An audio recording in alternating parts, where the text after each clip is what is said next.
নমস্কার বন্ধুরা, তোমরা সবাই কেমন আছো? আশা করি সবাই খুব ভালো আছো আর সবাই খুব ভালো থাকো। তো আজকে দেখো আমি এখানে কি করছি। এই যে দেখো, এখানে দেখো একটা ডাল ভেঙে, এই যে এতগুলো দেখো সজনে ডাঁটা ভেঙেছি আর কিছুটা সজনে ডাঁটা রান্না করে নিয়েছি। আর এখানে এই যে দেখো, এই পেঁয়াজগুলোকে আমরা উবড়ে নিয়ে এসেছি ছাদ থেকে। রোজই এই একটু একটু করে একটা টব থেকে নিয়ে আসি। তো এই যে এতগুলো, আর এই যে খোলাগুলো দেখো, এই খোলাগুলো আমরা কিন্তু ফেলি না, এগুলো আমরা গাছেতে দিই। আর এখানে দেখতে পাচ্ছ আমরা একটা ছোট উনুন বানিয়ে রেখেছি।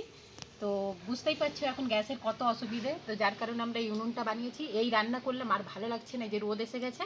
তো আজকে আমি একটা খুবই সবাইয়ের প্রিয় একটা রেসিপি বানাবো, আমারও খুবই প্রিয়। তো চলো রেসিপিটা তোমাদের সাথে শেয়ার করি। আজকে গ্যাসেতেই বানাবো। তো চলো বন্ধুরা, সবাই মিলে একটু ভিডিওটা দেখার চেষ্টা করবে। তো চলো রেসিপিটার দিকে চলি আমরা।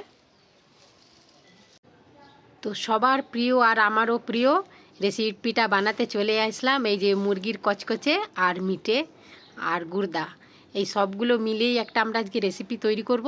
তো সবার প্রথম এই কচকচে মিটে এইগুলোকে খুব ভালোভাবে আমরা পরিষ্কার করে নেব। পরিষ্কার করে কেটে ভালো করে ধুয়ে নেব। ধুয়ে তারপরে রেসিপির দিকে এগিয়ে যাব। দেখতে পাচ্ছ কত হেলদি, এটা সবারই খুবই প্রিয়। আমাকে তো খুবই ভালো লাগে, মাঝের মধ্যে এনে আমরা এটা রান্না করি। তো যাই হোক, চলো এবার রেসিপিটা করি। কাটা হয়ে গেছে, খুব সুন্দরভাবে কেটে নিয়েছি ছোট ছোট করে। তোমরা চাইলে এটা গোটাও করতে পারো, আর চাইলে একটু ছোট ছোট করে কেটেও করতে পারো। তো সব প্রথমে একটা কড়া বসিয়ে দিলাম, কড়াতে সরষের তেল দিয়ে দিলাম। সরষের তেলটাকে এবার খুব ভালোভাবে আমরা গরম করে নিচ্ছি। তো এখানে দেখতে পাচ্ছ সরষের তেলটা খুব ভালোভাবে গরম হয়ে গেছে। এতে একটুখানি জিরে ফোড়ন দিলাম। জিরে ফোড়ন দিয়ে কিছুটা কেটে রাখা পেঁয়াজ আমরা এর মধ্যে দিয়ে দিলাম। পেঁয়াজগুলো একটু বড় বড় করে কেটেছি, ভালো একটু শুকনো শুকনো মতন করব, চিল্লি টাইপের।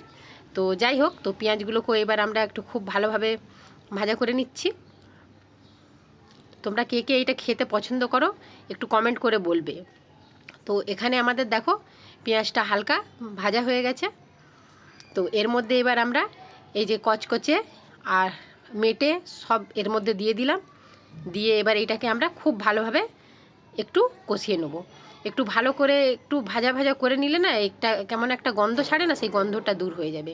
তোমরা একবার এইভাবে করে দেখবে, দারুণ কিন্তু খেতে লাগে।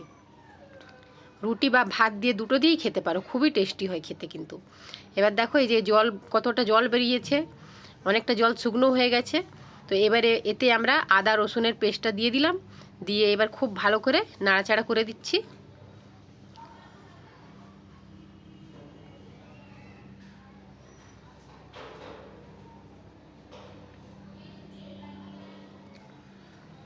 সাথে একটু কাঁচা লঙ্কাও দিয়ে দিয়েছি। আর কাঁচা লঙ্কাটা দিয়ে আদা রসুনটা দিয়ে এবার মশলাটাকে আমরা খুব ভালোভাবে কষিয়ে নিচ্ছি। আজকে কিন্তু শিলে বাটা হয়নি, আজকে ওই থেতো করে দিয়েছি।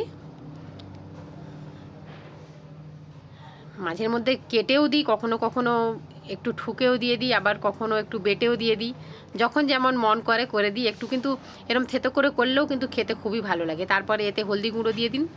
হলদি গুঁড়ো দেওয়া হয়ে গেছে, হলদি গুঁড়োটা দিয়ে একটু নুন দিয়ে দিলাম। নুন দিয়ে এবার আরেকটু খুব ভালোভাবে আমরা একটু কষিয়ে নিচ্ছি।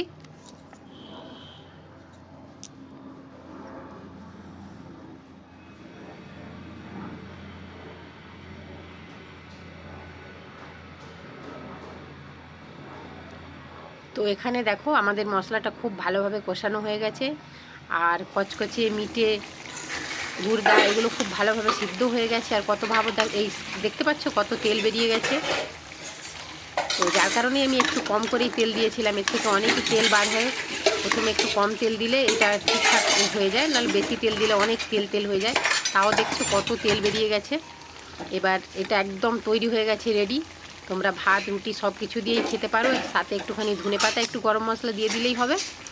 আর তোমরা চাইলে এতে সসও দিতে পারো, আমরা সস দিয়েও করি। তো আজকে হয়তো সসটা দেওয়া হয় না।